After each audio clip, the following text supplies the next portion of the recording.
Bom, pessoal, seja bem-vindo a mais um vídeo. Meu nome é Alexandre Siqueira. Nesse vídeo vai ser uma série um pouco diferente do que a gente tem visto aqui no canal.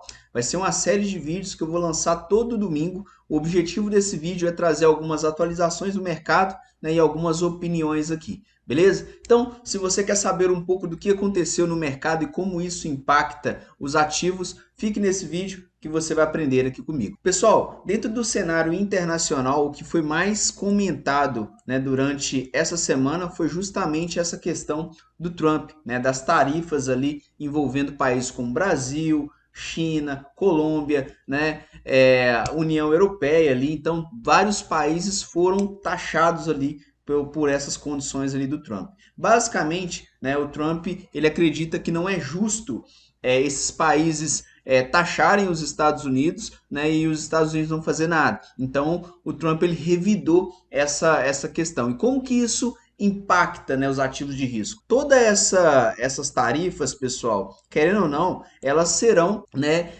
embutidas ali nos preços dos produtos, né? Então vai impactar o preço, né, de diversos produtos e impactar, né, a cadeia de suprimentos como um todo. Isso, né, pode causar mais inflação, trazer recessão a nível global e a gente pode ter um cenário de juros alto por mais tempo. Se o juro fica alto por mais tempo, né, logo a gente tem aí os ativos de risco com a menor atratividade. Então, com esse cenário, os investidores eles tendem a ficar mais cautelosos. Então, o que a gente observou durante essa semana? Nesse vídeo eu vou passar para vocês o gráfico do Bitcoin, do S&P, do VIX, do IBOV, né, das ações, mas vocês devem ter observado que a gente teve uma queda generalizada do mercado global de ativos de risco, da realização, né, do mercado para ter mais cautela. Então, o que os investidores fizeram? Poxa, né, a gente sabe que essa condição de tarifas vai trazer inflação a nível global, a gente pode ter um juros mais alto por mais tempo, ou até mesmo uma recessão, vamos ser mais cautelosos, né? Então,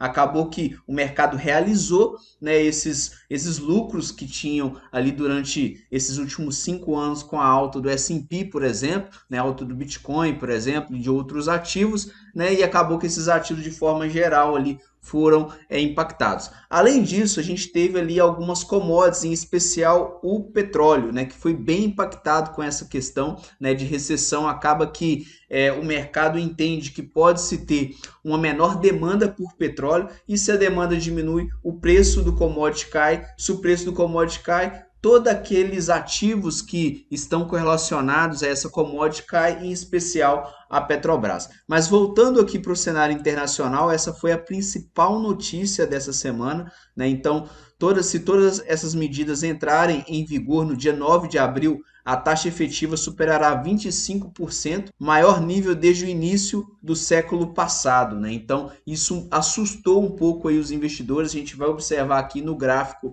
do VIX. E a China, ela respondeu, né? A China respondeu essas tarifas aí com a retaliação, né, de 34% aos Estados Unidos. Acaba que pode ser que essas tarifas chinesas elas entrem em vigor no dia 10 de abril e como eu comentei aqui com vocês, a gente teve ali um impacto no petróleo Brent que caiu ali no menor nível desde 2021 a $65, tá? Então, empresas que têm um custo de extração maior de petróleo são empresas que vão sofrer bastante nesse cenário com o petróleo Brent em queda. Exemplo, Brava, né? A gente tem ali a maior queda dessa semana, foi a Brava, que despontou acho que 18 a 19% de queda. A empresa ela opera com custo de extração por volta de 18 a 20 dólares e acaba que com o petróleo caindo comprime a margem da empresa. Então é um ponto de atenção aí a empresas desse setor de petróleo, né, de óleo e gás, tá? E por fim, a gente teve também a Europa preparando medidas de retaliação. Então a gente teve China, Europa, né? O Trump basicamente pegou o baralho, embaralhou todas essas cartas aí e agora vamos ver o que vai dar. Consequência disso, investidores mais cautelosos realizando ali os ativos de risco. E aí, comentando um pouco sobre o calendário econômico, pessoal, na semana passada a gente teve uma semana bem cheia aqui, né? A gente teve PMI, que basicamente é o índice, né, de atividade industrial nos Estados Unidos, tá? Ele veio um pouco acima, né, do mês de março. Isso aqui, esses indicadores de atividade econômica, agora com uma possível recessão, se eles vierem um pouco acima do esperado, é até bom, tá? Porque pode causar uma divergência e o mercado ele entender que talvez a gente não entre realmente num cenário de recessão, que é o medo aí dos investidores, beleza?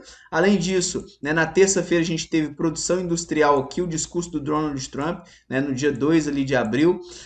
Tivemos pedidos iniciais de seguro-desemprego, que veio ali em linha, né, nos Estados Unidos. E por fim, aqui um dos principais indicadores aí, que é o payroll, que traz ali, né, mede, né, o relatório de emprego, de emprego do cidadão urbano americano, e veio um pouco acima do que o mercado projetava. O mercado projetava 137, veio 228, então veio bem acima. Isso aí, como eu comentei com vocês, esses dados, a leitura deles vem meio com a leitura mista, né, pelo mercado. Por quê? O mercado entende que a gente pode entrar em uma recessão, porém esses dados, né, se eles não vierem muito abaixo, pode ser que a gente não tenha esse cenário de recessão. Beleza? Aqui para essa semana, né, uma semana também bem cheia, né? Na terça-feira nós teremos ali a divulgação do superávit orçamentário, né? Teremos ali o dívida bruta sobre o PIB, né? Na quarta-feira teremos o estoque de petróleo, que o mercado vai ficar bem atentado a isso, dado essa condição que o petróleo operou nessa semana. Teremos inflação no mercado chinês, a ata do FONC, então bem interessante aí também para entender o que os dirigentes conversaram na última reunião para definir a taxa de juros americana, né? Na quarta-feira teremos inflação americana e aqui crescimento do setor de serviço. E, por fim, né, na sexta-feira, IBCBR, que basicamente é a prévia do PIB, e inflação Brasil e IPP, né, que é a inflação ao produtor lá nos Estados Unidos. Beleza? Pessoal, então nessa semana a gente teve bastante indicador e na próxima semana também bastante indicador, uma semana bem recheada aí. Quiser printar a tela aí, pode ficar à vontade. Agora, no cenário gráfico, pessoal, o que a gente observa? A gente está aqui com o VIX, que basicamente é o índice de volatilidade, e hoje ele está aqui próximo a 45, né? É um dos maiores níveis desde agosto de 2024,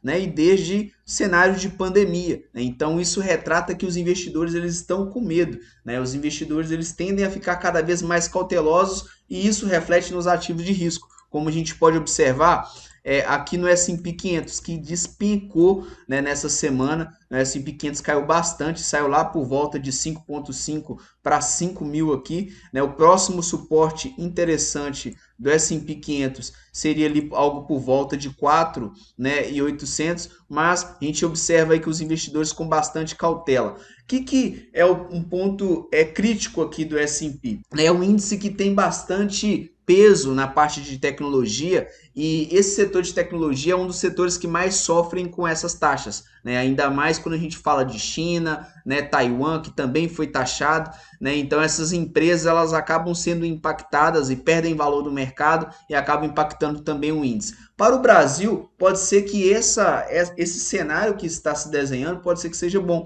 tá? Porque os chineses, né, e outras economias pode ser que eles busquem outros fornecedores, né? E o Brasil pode ser que seja um fornecedor, um cliente ali e até aproxime um pouco a relação entre Brasil e China, Brasil e outros países, tá? E aí a gente tenha uma situação econômica aqui melhor, né, para o Brasil nessa condição, né? Além disso, a rotação também de ações, né? A gente provavelmente pode ser que tenha uma queda, né, uma realização no cenário de tecnologia e o mercado rotacionando mais para commodities ou para outros setores mais perenes ali, beleza?